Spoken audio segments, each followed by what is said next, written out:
जब भी हम ड्राइव करते हैं तो एक सिस्टम है जिस पर हम सब आंख बंद करके भरोसा करते हैं, है ना? लेकिन क्या हमने कभी सोचा है कि ये असल में काम कैसे करता है? आज हम इसी ब्रेकिंग सिस्टम की पूरी कहानी समझेंगे। तो आज हम क्या क्या देखने वाले हैं? सबसे पहले समझेंगे कि ब्रेकिंग सिस्टम आखिर है क्या, फिर देखेंगे कि ये कितने तरह के होते हैं, उनके बीच फर्क क्या है, इसके सबसे जरूरी पार्ट्स कौन कौन से हैं, और हाँ, ये सब मिलकर काम कैसे करते हैं। फिर थोड़ी बात करेंगे मॉडर्न टेक्नोलॉजी की, और आखिर में कुछ बहुत ही जरूरी सेफ्टी और मेंटेनेंस टिप्स पर भी नजर डालेंगे। चलिए तो शुरू करते हैं पहले पॉइंट से कि ब्रेकिंग सिस्टम आखिर है क्या, इसका बेसिक साइंस क्या है। अच्छा, इससे पहले कि हम जवाब दें, जरा इस बारे में सोचिए। एक चलती हुई गाड़ी को असल में रोकता क्या है? वो कौन सी शक्ति है जो इतनी भारी तेज रफ्तार गाड़ी को बस एक पेडल दबाने से रोक देती है? इसका जवाब है सिंपल साइंस। देखिए, ब्रेकिंग सिस्टम कोई जादू नहीं है। ये बस एक तरह की एनर्जी को दूसरी तरह की एनर्जी में बदल देता है। गाड़ी की जो चलने की एनर्जी है, जिसे हम काइनेटिक एनर्जी कहते हैं, उसे फ्रिक्शन यानी घर्षण की मदद से हीट एनर्जी यानी गर्मी में बदल देता है, और बस गाड़ी धीमी होकर रुक जाती है। तो सबसे जरूरी बात यही है, मोशन को हीट में बदलना। ये बिल्कुल वैसा ही है जैसे हम ठंड में अपने दोनों हाथों को आपस में रगड़ते हैं तो गर्मी पैदा होती है ना। बस ब्रेक भी एग्जैक्टली यही काम करते हैं, पर हाँ, बहुत बहुत बड़े स्केल पर। ठीक है, तो बेसिक प्रिंसिपल तो अब हम समझ गए हैं। अब आगे बढ़ते हैं और देखते हैं कि ब्रेक कितने तरह के होते हैं, क्योंकि सारी गाड़ियों में एक ही जैसा सिस्टम नहीं होता। मोटे तौर पर देखें तो 3 मेन टाइप के ब्रेक होते हैं। एक होते हैं मैकेनिकल, जो केबल वगैरह से चलते हैं, ये पुरानी गाड़ियों या पार्किंग ब्रेक्स में मिलते हैं। फिर आते हैं एयर ब्रेक्स, जो आपने बड़े बड़े ट्रकों और बसों में देखे होंगे, वो हवा के प्रेशर से काम करते हैं। और तीसरे और सबसे कॉमन है हाइड्रोलिक ब्रेक्स।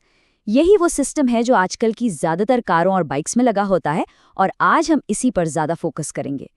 अब हाइड्रोलिक ब्रेक्स में भी 2 मेन किस्में हैं, डिस्क और ड्रम। डिस्क ब्रेक्स जो हैं वो मॉडर्न और काफी ज्यादा इफेक्टिव माने जाते हैं। इसमें एक कैलिपर पैड्स को एक घूमती हुई डिस्क पर दबाता है। वहीं दूसरी तरफ है ड्रम ब्रेक्स। ये थोड़ा पुराना सिस्टम है, पर आज भी बहुत सी गाड़ियों में, खासकर पिछले पहियों में इस्तेमाल होता है। इसमें शूज एक घूमते हुए ड्रम के अंदर की तरफ फैलकर उसे रोकते हैं। चलिए, अब इससे पहले कि हम ये देखें कि ये पूरा सिस्टम काम कैसे करता है, क्यों ना इसके मेन प्लेयर से मिला जाए। वो कौन कौन से पार्ट्स हैं जो मिलकर ये कमाल का काम करते हैं। तो ये है पूरी टीम। सबसे पहले ब्रेक पेडल, जो ड्राइवर का इनपुट है। फिर आता है मास्टर सिलेंडर, जो हाइड्रोलिक प्रेशर बनाता है। इस प्रेशर को आगे कौन ले जाता है? ब्रेक फ्लूइड, ये एक खास लिक्विड होता है। फिर आते हैं ब्रेक कैलिपर, जो डिस्क ब्रेक्स में पैड्स को दबाते हैं।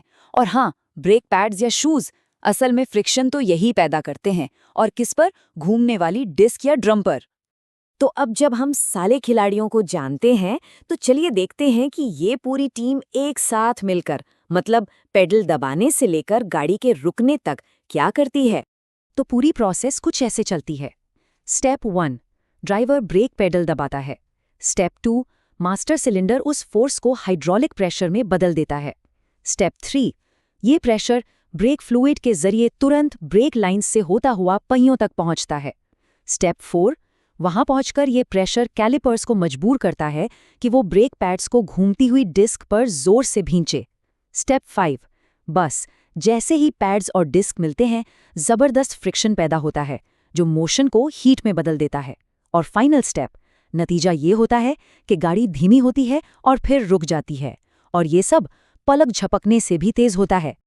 तो ये तो हुई मैकेनिकल कहानी, लेकिन आज की गाड़ियों में सिर्फ इतना ही नहीं है।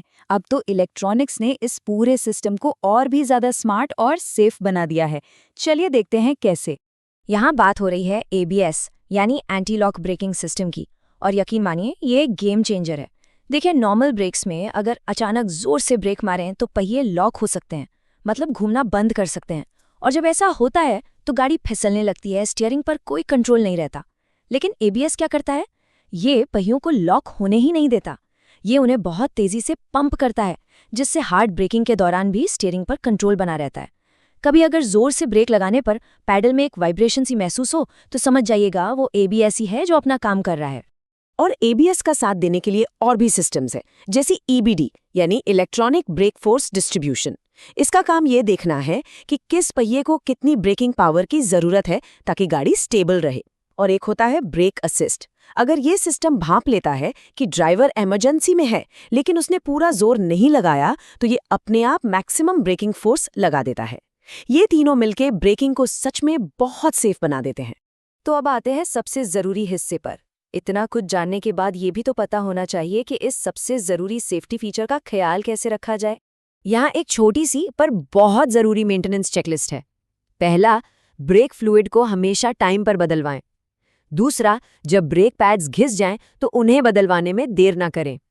तीसरा, अगर ब्रेक से कोई भी अजीब सी आवाज आ रही हो, जैसे कोई घिसने की या चीखने की, तो उसे फौरन चेक करवाएं। और चौथा, डैशबोर्ड पर अगर कभी भी एबीएस की वार्निंग लाइट जले तो उसे कभी भी इग्नोर ना करें।